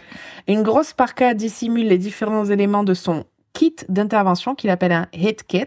Donc, qu'il a enterré dans son jardin, il me semble, ou un truc comme ça. Chut. Pardon. 2 pistolets, dont un Colt Woodsman, 2 couteaux, des cordelettes, parfois prénouées. Ce qui est important quand tu veux enlever des gens, c'est bien de faire tes nœuds avant, je pense. Oui, c'est très organisé. C'est le fait d'être scout militaire, ça a dû l'aider aussi. Ouais. Cordelettes, du ruban adhésif et des sacs en plastique. Donc à 8h30, il pénètre dans la propriété des Otero. Il sectionne la ligne téléphonique et marche doucement vers la porte qui donne sur le jardin. Donc il est convaincu que la mère et la fille sont seules à cette heure. Donc il patiente d'abord dans le froid. Puis il aperçoit le petit Joseph Jr. qui a 9 ans qui sort promener le chien. Raider le menace de son revolver pour le faire rentrer et le suit jusqu'à la cuisine où il découvre que le père Joseph, un ancien militaire, est toujours présent à la table du petit déjeuner avec son épouse et la jeune fille. Donc là, il est un peu emmerdé. Bon, on a dit qu'il était organisé, mais bon. Mais pas trop, au final. Donc, il ordonne à tous les membres de la famille de se coucher au sol, en se faisant d'abord passer pour un cambrioleur recherché par la police. Genre, en gros, je vous ferai rien, etc. Je dois juste attendre. Donc, il ligote le père en premier, techniquement le plus dangereux, hein. Puis la mère et ses enfants avant de tous les conduire dans la chambre à coucher des parents. Avec un sac plastique, Raider tente d'étouffer Joseph Otero qui se débat et Le petit garçon de 9 ans? Non, le père. Ah, ok. Il se débat et parvient même à déchirer le sac en plastique avec ses dents. Donc, ce qu'il fait, Dennis Rader, c'est qu'il met un autre sac plastique avec un t-shirt et qui arrive à tuer le père qui a asphyxié quelques minutes plus tard. Les enfants se mettent à hurler, ce qui oblige Rader à abréger sa mise à mort. Donc, il étrangle Julie Otero avec une cordelette et il étouffe le petit garçon. Joséphine est sa cible principale, donc il l'emmène dans la cave. Ouais, la petite fille.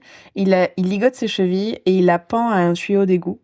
Alors qu'elle agonise, il lui retire son pantalon et sa culotte et il se masturbe devant elle. Oh, Charlotte, arrête de dire que c'était pas dégueulasse, c'est horrible. Oui, ça c'est affreux.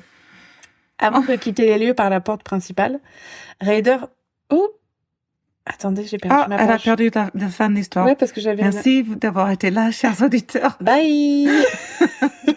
Fuck me. Avant de quitter les lieux par la porte principale, Rader fouille toutes les pièces à la recherche d'objets qu'il pourrait emporter. Donc ça, il y a beaucoup de tueurs en série qui ont ces ça c'est un MO, ouais. Non, c'est les mementos. Et il s'empare de la montre. Le MO, c'est de garder un objet qui leur rappelle et sur lequel ils peuvent se branler plus tard, quoi. Non, mais le MO, c'est la façon dont tu tues, surtout. Non, le MO, c'est tout. C'est du début à la fin. Le modus opératoire. Donc, le fait que certains gardent un objet... Vous voyez comme elle aime bien me contredire. Ça fait 20 ans. C'est qu'elle a tort. 20 ans. Ouais, tu veux pas dire ce que... Ok, je dis la vérité, mais si tu veux que je la dise pas, je la dis pas. Hein. Non, on la dit pas parce que j'ai raison. Alrighty. I love you. Donc, il s'empare de la montre de Joseph Otero et d'un poste de radio. Et on sait qu'il retourne dans la maison peu après pour récupérer un couteau qu'il avait oublié. Ah ouais, donc, quand même. Après, comment on sait ça? Je pense qu'il a dû le dire ou une connerie comme ça, parce que quand il a été arrêté, tu sais, c'est ce genre de tueurs en série qui sont très égocentriques, ils te racontent tous les détails, parce qu'ils aiment... Oui, parce qu'ils sont fiers. Ils sont très, très fiers. Après, je tiens quand même à dire que c'est son premier kill, et il tue quand même, en une fois, 4 personnes, ce qui est quand même... Comment dire, c'est le mec. Disons que tu as commencé fort, quoi. Ouais, il a prouvé un sang-froid quand même dans ce genre de situation qui est exceptionnel. Bon, il le prépare depuis un certain temps, donc. Bon. Ouais, mais quand tu le prépares et quand tu le fais, je pense qu'il y a beaucoup de tueurs qui, quand ils le font, ils sont un peu sloppy parce qu'ils se rendent pas compte que c'est aussi sloppy. Tu vois ce que je veux dire? Je n'ai aucune idée, Charlotte. Écoute. Donc l'horreur des faits et la médiatisation de l'enquête provoque une onde de choc forcément considérable dans Wichita et le reste du pays. La police n'a aucune piste sérieuse et Dennis Rader n'est ni inquiété ni suspecté. Et en février 1974, il commence la rédaction d'un récit intitulé « La mort, un matin glacial de janvier ». Écrit à la machine à écrire dans lequel il raconte en détail et avec des dessins l'assassinat de la famille Otero. Wow. Tellement qu'il est... Confort. Ah, il est bien. Il est très très bien. En mars 1974, Dennis repère une nouvelle proie, Catherine D. Bright, une jeune femme blonde de 21 ans, ouvrière, célibataire et locataire d'une petite maison au... No, don't give the address, god damn it. It's in Wichita. On dirait que ton truc avec Google avec Wichita, là. Laissez-moi tranquille. Obsédé. Comme pour la famille Otero, il assigne un nom de code secret à sa future opération qui s'appelle Project Lights Out, projet lumière éteinte, et espionne discrètement les allées et venues de sa cible pendant des heures devant son domicile et dans la rue. Donc pour ne pas lancer les policiers sur la piste d'un tueur en série, c'est ça qui est vraiment très malin de sa part, il décide de changer de mode opératoire en utilisant une nouvelle arme. Donc là, il utilise un 357 Magnum. Et tout ce qu'il trouvera dans la maison pour ligoter et étrangler sa victime n'ont pas de choses qu'il a amenées de lui. D'accord. Tu vois? Donc le 4 avril 1974, Rader se présente au domicile de Catherine Bright, habillé comme un étudiant de l'université voisine. Pantalon vert, chaussures en daim, parka à bonnet, étudiant, espérant pénétrer plus facilement chez elle sans attirer les soupçons du voisinage. Catherine est absente. Donc il force la porte arrière de la maison, il se cache dans la penderie de sa chambre et il attend le retour de Catherine en forcément se littéralement droguant. de film d'horreur, quoi. Ouais, en se droguant de l'odeur des vêtements de Catherine parce qu'il est problématique. Plusieurs heures s'écoulent avant que Catherine Bright ne rentre à son domicile, accompagnée de son frère Kevin. Ah mais il a vraiment pas de chance, quand même. Il a pas de bol. Ah, damn it. Et ça recommence. Au moment même où Rader s'apprête à quitter les lieux, ils arrivent. Donc, arme au poing, le tueur se présente à nouveau comme un cambrioleur, recherché par la police. Puis, il est dans le placard et il se présente comme cambrioleur. Oui. En fait, il dit... En même temps, c'est... Oui, d'accord, ok. En gros, il dit, je me cache de la police, donc ferme ta gueule, je serai pas là longtemps. Ça ne me rassurait pas du tout. Hein. Non, mais moi, je comprends pas l'histoire, en fait. Je sais pas. Ok. Donc, il dit à Kevin de ligoter sa sœur avec un bandana. Donc, forcément, il s'attendait pas à ce que le frère soit là. Donc, Ryder s'occupe d'abord du jeune homme dans une chambre séparée. Il le ligote difficilement. Puis, il tente de l'étrangler avec un bas. Mais en fait, Kevin résiste. Donc, Dennis lui tire 2 balles à bout portant, donc, dont une au niveau de la mâchoire. Dans l'autre chambre, il commence à étrangler lentement Catherine avec un autre bas, mais Kevin, le visage en sang, reprend connaissance et se jette sur lui. What? Ryder lui tire à nouveau une balle dans la tête.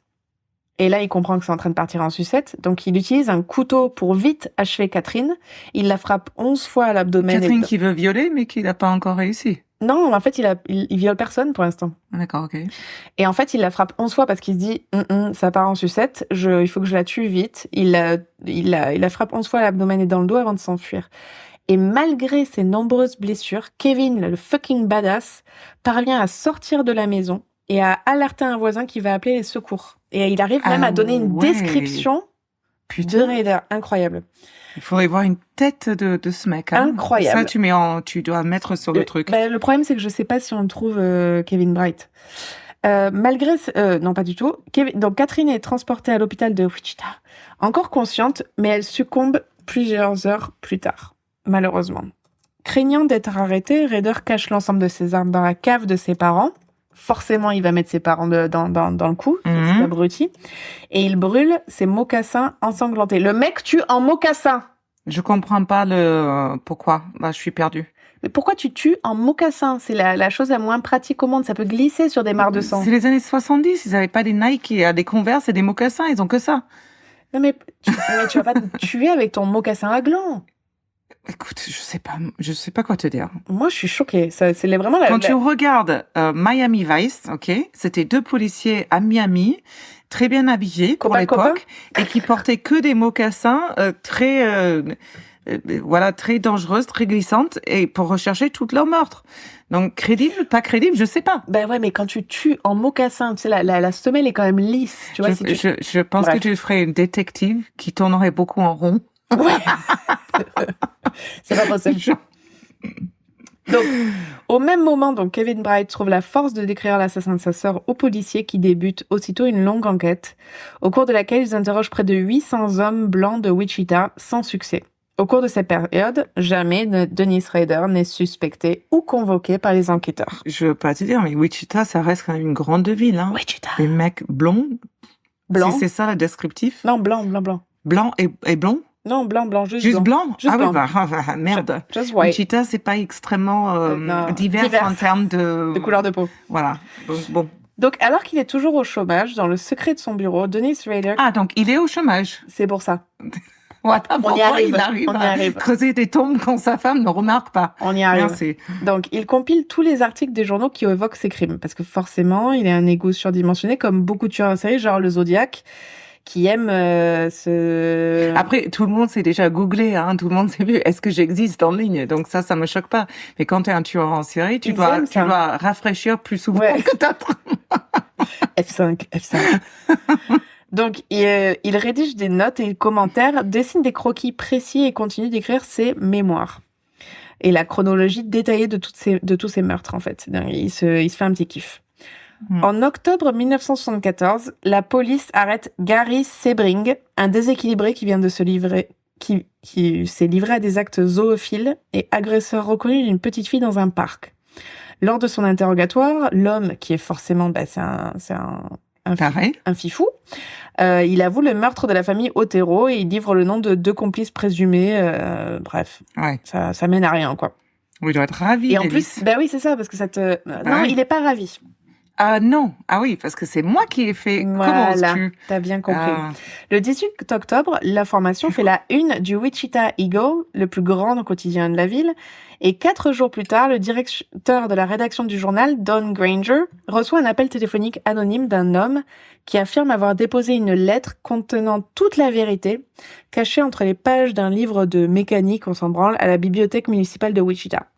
Et en fait, dans cette lettre, c'est Ryder qui avoue avoir mis une lettre qui dit c'est moi, c'est pas les personnes que vous avez arrêtées. Et qui doit donner les détails que la police savent que ce n'est pas C'est le ça. foufou. Et en fait, lui, il voulait pas que ses crimes apportent de la gloire à quelqu'un d'autre. C'était quel lui. gros con. Comme le Zodiac, en fait. Ah non, mais bon. Sauf que le Zodiac, on n'a jamais su qui c'était. Et le Zodiac d'une, donc voilà. Et en plus, il a fait beaucoup plus, je pense.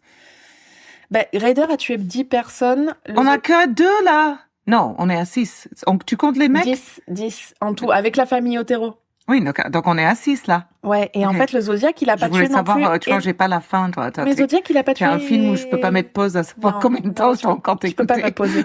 Zodiac, il a pas tué non plus 50 personnes, hein.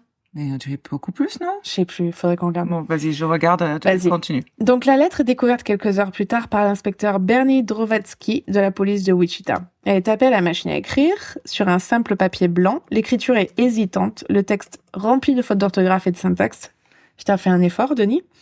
Les premières lignes revendiquent l'assassinat de la famille Otero et cherchent à discréditer les aveux des 3 prétendus coupables. Et ça dit, ouvrez les guillemets, « Je vous écris cette lettre pour vous faire économiser l'argent des contribuables et votre temps. Les 3 types que vous avez arrêtés ne parlent que pour tenir le devant de la scène grâce au meurtre des Otero.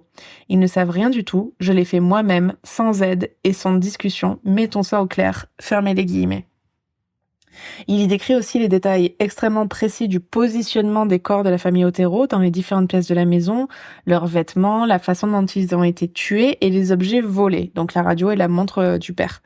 Et pour les policiers qui découvrent la lettre, ça fait aucun doute, c'est le véritable tueur qui fait des confessions en fait. Et Ryder écrit qu'il n'est pas responsable de ses actes, qu'il agit sous la pression d'un monstre à l'intérieur de lui. Il dit « I can't stop it, so the monster goes on ». Et que d'autres femmes en seront les victimes innocentes. Après avoir souhaité bonne chance aux policiers pour leur enquête, good luck hunting, Ryder écrit un post-scriptum. Il est culotté quand même. Ouais, passé à la postérité. Donc post-scriptum, ouvrez les guillemets, PS, puisque les tueurs sexuels ne changent pas leur mode opératoire ou ne peuvent pas le faire par nature, je ne changerai pas le mien. Mes mots de code seront les ligoter, les torturer, les tuer. BTK. Vous voyez, il est à nouveau en moi. Ils seront sur la prochaine victime. Fermez les guillemets. Donc, c'est quoi BTK, like? Bind, torture, kill. Ah, ok. Dans les jours qui suivent, les policiers décident de lancer un appel au mystérieux BTK par le biais d'une petite annonce dans le Wichita Eagle. Don Granger offre même son aide personnelle au tueur en lui proposant de l'appeler chez lui sur son numéro privé. Et ça, c'est vrai qu'ils ont eu une ils ont eu une relation, on va dire. Pen pals. Ouais, ils ont eu une relation vraiment par téléphone pour essayer de sortir un peu Dennis Rader de son trou, en fait. Donc en novembre 1974, il est engagé par l'entreprise ADT Security Service de Wichita. Ah merde, en plus c'est agent de sécurité. Oui, spécialisé dans la pose et la gestion d'alarmes pour particuliers. En fait, vous vous rendez compte? Genre le boulot de rêve. Parfait. Ouais. En fait, vous vous rendez compte qu'à l'époque, dans Wichita, il y avait un peu la panique sur Terre parce qu'il y avait quelqu'un qui rentrait chez les gens et qui les tuait. Déjà qu'à l'époque, le nombre de personnes avec un système de sécurité devait être minimal. Minime. Là, les gens ont peur. Mais là, il rentre, il connaît la maison, il connaît des codes, il a tout. C'est parfait. C'est lui qui a fait peur à Wichita. C'est lui qui crée cette espèce d'angoisse pour que les gens veuillent avoir des alarmes, et c'est lui qui va installer les alarmes. C'est un très bon business. Hein. Il est pas mal. Hein. Enfin, je veux dire, en termes d'organisation, il est. Qui veut être mon associé? Moi, c'est nickel. Non, Charlotte, toujours trop loin. Tu vois, on va se faire canceller un jour avec tes blagues à la merde. C'est vrai. Ne me cancellez pas, s'il vous plaît. Ouais. Alors, attendez. Il est excellent. Très, très bon. Domaine Saint-André, si tu nous écoutes. Keep up the good work. Yeah. Durant les 2 années qui suivent le meurtre de Catherine Bright, donc la population de Wichita n'entend plus parler de BTK. Donc en fait, c'est le cas parce que Dennis a un fils qui s'appelle Brian, le 27 juillet 75. Il devient père pour la première fois, donc il s'est laissé quelques années... il devait pas trop dormir. Ouais. Il devait pas trop dormir, donc il s'est dit... Oui, peut-être qu'il avait autre chose à foutre que de creuser des tombes probables. Ouais. Il continue de stocker les femmes, mais il ne passe pas à l'acte. Tu vois, c'est genre tranquille. Ah, il continue de les suivre, les poursuivre, mais sans passer à l'acte. Sans passer à l'acte, tu vois, tranquille. Oui, bien sûr. Juste pour pas perdre la main, voilà, tu vois. Juste pour pouvoir faire ses petits journaux, voilà. sa hobby, quoi. Oui. Au début de l'année 1977, il remarque la jeune serveuse blonde d'un bar qu'il fréquente, le Blackout, qui devient d'ailleurs le nom de code de sa nouvelle opération meurtrière. Discrètement, donc pendant plusieurs jours, il l'épie, il la suit jusqu'à chez elle, il observe ses habitudes et son quotidien. Donc Shirley Vian est une mère célibataire de 3 enfants en bas âge que Ryder va questionner innocemment en se faisant passer pour un inspecteur de police. Donc là, il prend encore plus la confiance pour moi. Ah bah, c'est clair. Pour dire que t'es de la police quand même. Bah, c'est un agent de sécurité, Ouais, donc mais- ils font souvent un peu genre. Hein. Ouais, genre je suis la police. Comme Donc- les videurs de boîte de nuit, quoi. Genre, un but de pouvoir. Calmez-vous. Le 17 mars 1977, Denise Rader sonne à la porte de la petite maison de Shirley Vian, vêtue d'une veste de tweed et portant un attaché case qui renferme son kit d'intervention, son head kit. Il menace d'abord les enfants avec son arme, il ferme les stores et se fait passer pour un cambrioleur, encore une fois. Et au prétexte de sécuriser sa fuite, il enferme les 3 enfants dans la salle de bain et il constate que la mère de famille est malade et a des nausées. Tu m'étonnes. No shit. Mes 3 enfants sont enfermés dans une salle de bain. Oui, j'ai envie de vomir. Oui. Ouais. Donc seul avec Shirley, il la déshabille avant de l'attacher au cadre du lit avec des bas nylons et une cordelette. Il l'étouffe ensuite progressivement avec un sac en plastique et la ceinture de sa robe de chambre rose, avant de se masturber sur sa culotte pendant son agonie. Donc les cris des enfants et d'incessantes sonneries de téléphone obligent Ryder à écourter sa présence dans la maison. Il ressort furieux d'avoir été dérangé. Et il retourne à son travail, puis à l'université pour suivre ses cours de criminologie. My God. Le gars, il est perturbé par rien. C'est un vrai psychopathe. Complet. Donc l'enquête ne conclut pas immédiatement à un nouveau crime de BTK car à la différence du meurtre des Otero, les enfants ont été épargnés. Oui, En mais fait, ça la ressemble femme pas. avec un Voilà. sac sur la tête Mais je pense étranglée, il y a quand même... Ouais, mais Et puis, ils doivent retrouver du sperme à chaque fois comme ils se masturbent. en 77, est-ce Oui, que mais il n'y a pas de ADN Ouais, à c'est cette ça. époque. C'est ça le problème. À l'époque, c'était cool pour les tueurs en Ouais, série. Oui, oui. Donc, les policiers ne pensent pas à ce moment qu'un tueur en série est capable de changer de modus operandi. Et, Malgré le fait qu'ils ont reçu un courrier du tueur en Ouais. série disant que j'étais en train de le faire. et ils réfutent Well même... done, police of Wichita. Ouais, putain. Et il réfute même parfois son existence réelle. On rappelle Oh. qu'à cette période, les études... Mais en fait, en 77, les études sur les serial killers sont à leur tout début, en fait. Tu sais qu'il y a vraiment... On est au... Oui, oui, non, mais c'est comme dans la série. Voilà. En fait, l'idée, le profile, l'idée de... commence à peine. À peine, ouais. Et c'est pour vrai. ça qu'ils étaient vraiment, vraiment tranquilles, en fait. Mm. Donc, de nouveau, il n'y a aucun témoin direct en dehors des enfants dont les descriptions du tueur sont contradictoires. Forcément, c'est des gamins qui sont traumatisés. Donc, une 50aine de personnes sont interrogées dans le quartier, sans succès. Donc, Ryder n'est pas inquiété et continue la rédaction secrète de ses mémoires, agrémentées de poèmes macabres. Son épouse Paula découvre par hasard ces terrifiants récits, mais elle croit son mari lorsqu'il affirme qu'il s'agit de notes universitaires prises lors d'un cours de criminologie consacré au célèbre tueur de Wichita. Bah, tu m'excuseras, mais ça tient la route. Moi, j'ai quelqu'un qui dit, mais je suis des trucs de criminologie, je peux être Forcément, écrivain, Stephen King, Ouais. il est pas tueur en série, pourtant il a écrit des Oui. trucs grotesques. Pourquoi Forcément, pas? voilà. Donc là, elle dit « Ah bah ok ». Ouais. Donc la même année, en 1977, Denise Rader se met à suivre Nancy Fox, une jeune femme remarquée dans un bar de Wichita. Et comme à son habitude, il épie la vie de sa nouvelle proie, il fouille sa boîte aux lettres, il s'introduit même dans sa maison pour lui voler des sous-vêtements.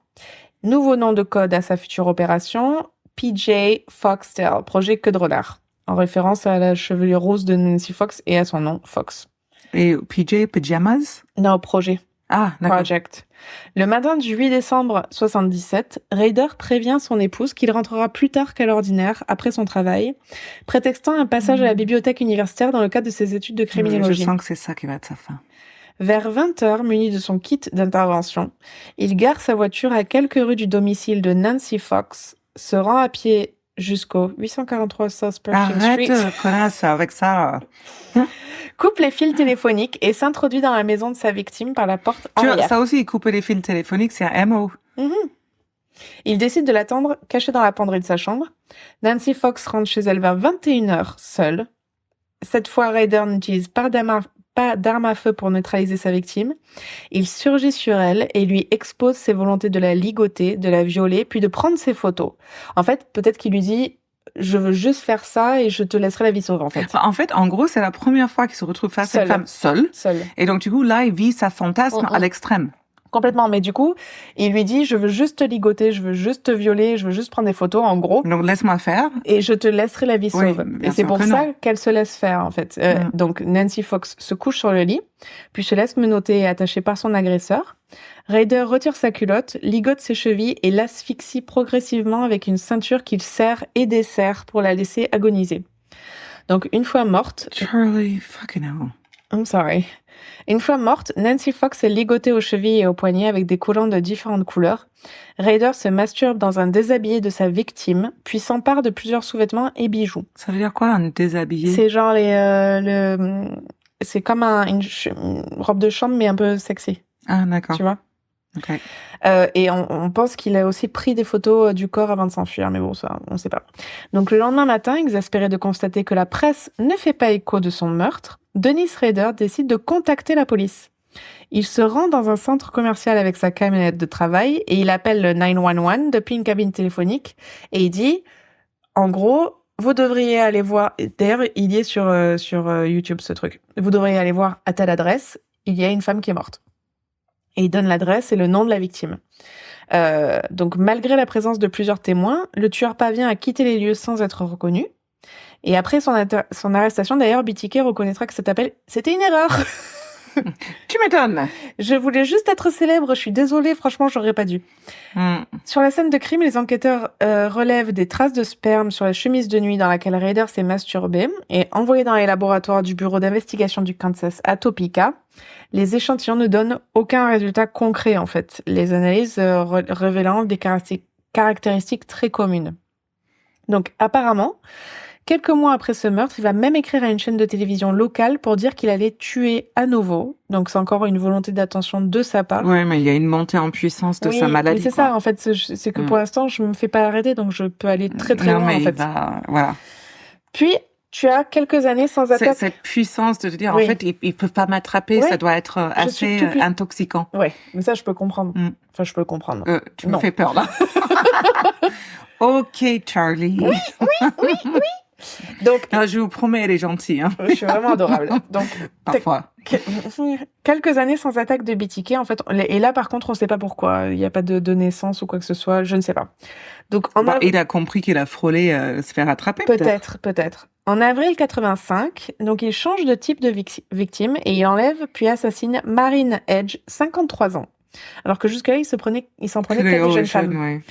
Donc, il va aussi modifier son mode opératoire en prenant le corps inanimé de Marine Edge et il va le positionner dans une église, la prendre en photo et se débarrasser du corps, ce qui est vraiment très nouveau pour lui. Ouais, voilà, complètement.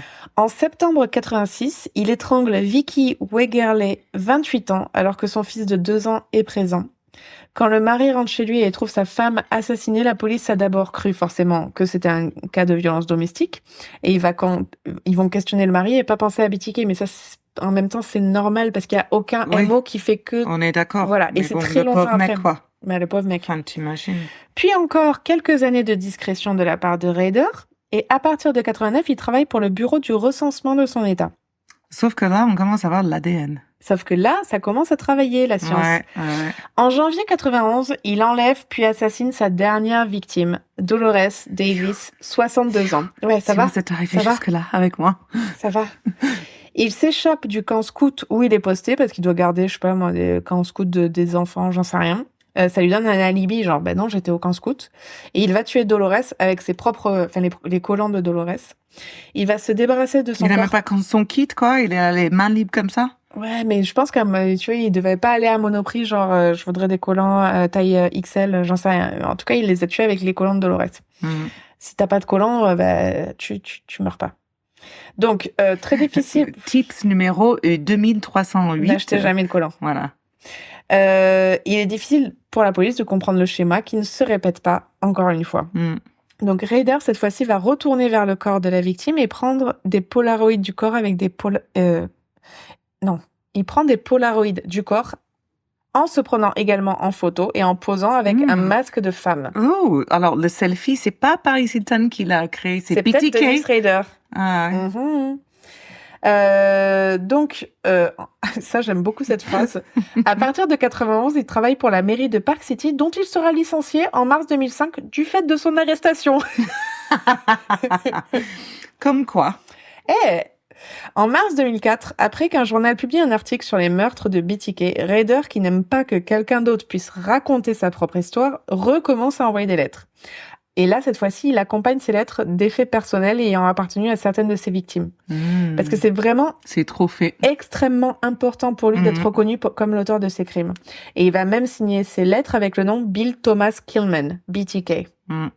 Donc, à partir de juillet 2004, il laisse à l'attention de la police des paquets contenant des objets, donc photos, permis de conduire, etc. Mais Rader commence à faire des erreurs. En fait, alors ça, c'est assez drôle, en fait. Il a dit à la police, allez voir à ce Home Depot. Genre, sur le bricomarché. Leroy Merlin. Ouais. Et en fait, il laissait des indices dans les boîtes de céréales. Et ça le faisait rire parce que c'est... Ouais, attends, il n'y a pas de boîte de céréales dans un Leroy Merlin. Non, alors, pas Leroy Merlin, mais pas genre... très travaux. Genre un gros carrefour. Leclerc, voilà. Voilà. Et il laissait des indices dans des boîtes de céréales parce qu'il était un serial killer. Mais c'est ridicule. Oui, mais c'est vrai. Mais c'est vrai, c'est une blague. Non. Genre, il prend une boîte de céréales et il remplace le jouet que l'enfant devait avoir avec un couteau. Oui, peut-être. Ou des culottes. Et ça le faisait rire. Et en fait... Ok. Et quand on a demandé au magasin de montrer les vidéos de surveillance, la police a pu en premier lieu identifier le véhicule. Donc, c'était une Jeep Cherokee blanche. Puis ça, alors... Ça, c'est génial. Je sais pourquoi elle n'a pas pris Jeep Cherokee pour faire ses tueries, parce qu'elles sont pas, tu peux pas compter sur ces voitures, c'est des merdes. C'est vrai? Ça coûtait cher, mais c'était de la merde. Et tu veux pas avoir quelqu'un à l'arrière ou être en train de faire un crime et tomber en panne et devoir rappeler ton assurance. Ça passe pas, quoi. Non. Ça nique tout ton plan. Voilà, en fait. c'est pour ça, hein. Ça serait pas une bonne pub pour la Jeep Cherokee, ça. Non, mais on les vend plus. If mais you wanna Jeep, kill... de manière générale, c'est de la merde. Donc ça, c'est génial. Dans une nouvelle communication avec le journal Wichita Eagle, qui bien sûr travaille avec la police, c'est évident. Donc Rader demande si je vous envoie une disquette avec plus de détails sur les meurtres, vous promettez... Vous voulez? Non, il dit vous promettez que vous pouvez pas me tracer, hein. Ah, ça, il est con quand même, hein. Ouais, et du coup les journaux ils font, enfin le journal le Wichita Eagle, surdimensionné là. Le Wichita Eagle il fait mais non, bien sûr qu'on va pas te faire ça. Non, t'es notre pote. Mais oui. BTK, Envoie ta disquette. On est amis. Je garderai toujours tes secrets. Voilà. Donc envoie ta disquette. T'es tranquille avec nous. No problème. Donc, il envoie une disquette qui est forcément de suite analysée par un spécialiste informatique et qui réussit à obtenir les informations de par quel ordinateur bien sûr, ça a été enregistré. Où il est. Bien sûr. Et en fait, là, il voit que cette disquette a été enregistrée à la Christ Lutheran Church, donc l'église luthérienne du Jésus-Christ. Le gars, il enregistre ses meurtres à l'église. Non, mais oui. Il a envoyé cette disquette de son église et en fait, il voit que c'est propriété de Denis, mais il voit pas plus. Il voit que Denis. Oui, bon, après, là, on est sur une église, un nom de Denis. On a interrogé 800 mecs blancs, les années auparavant. Là, t'es quand même un poil plus ciblé. Voilà. Donc, ils cherchent l'église sur Internet. Ils ont un site. Il doit avoir 3 ou 4 Denis. Non, même pas. Ils cliquent dessus et sur la première page, il y a une photo du président de l'église, Denis Rader. Ah ouais, facile, fastoche. Voilà. Allez, hop, c'est emballé, c'est pesé, merci. Mais même, alors, ce qu'il faut savoir, c'est que même avec la disquette, la police n'a pas assez de preuves pour une arrestation et une condamnation certaine, parce qu'il faut vraiment des preuves, c'est pas des preuves circonstancielles qu'il faut. Exactement, il faut des vraies preuves.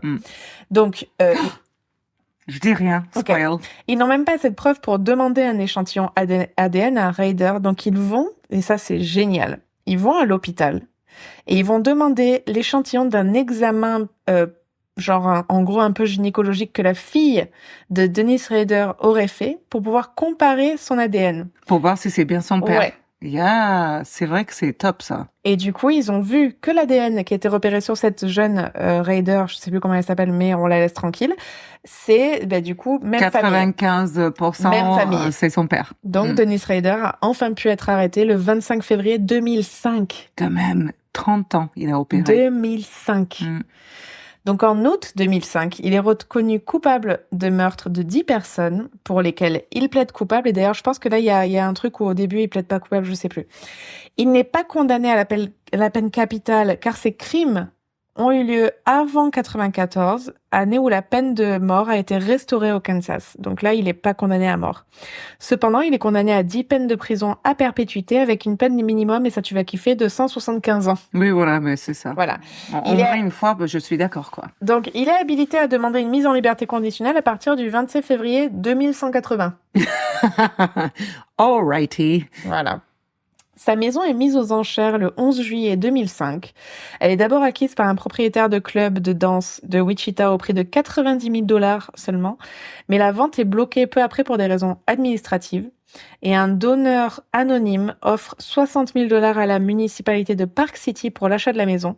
Et devant C'est l'afflux... qui, ça? Non, mais attends, c'est ça qui est bien. Et devant l'afflux de touristes et de curieux, il demande à ce que la maison soit rasée en mars 2016. Magnifique. Voilà. C'est Donc, très personne n'a pu, beau comme fin. C'est ça. Donc ça, c'était l'histoire de Dennis Rader ou BTK Killer.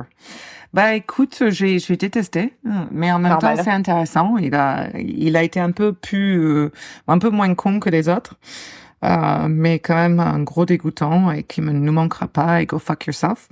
Et qui est Et toujours juste pour revenir, en vie aujourd'hui. bien sûr qu'il est en vie.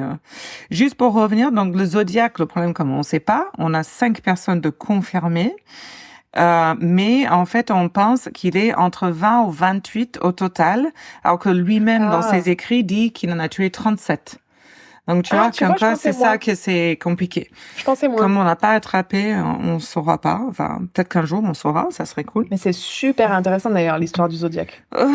Alors, pour aujourd'hui, j'en ai assez. On est d'accord? Mais le Zodiac, super intéressant. Va falloir qu'on le fasse, parce que j'adore. Je te laisse tout faire. Ok. En attendant, je vous souhaite... une très bonne soirée, /journée, /après-midi, /matinée, ce que vous voulez. Ouais, on s'en fout. Mettez-nous des étoiles, mettez-nous du partage, mettez-nous abonnez, parlez à vos amis, parlez à vos parents, parlez à vos grands-parents. All the things. Ouais. We love you. Bisous. Bye. À ciao. Si t'aimais ça, like and subscribe.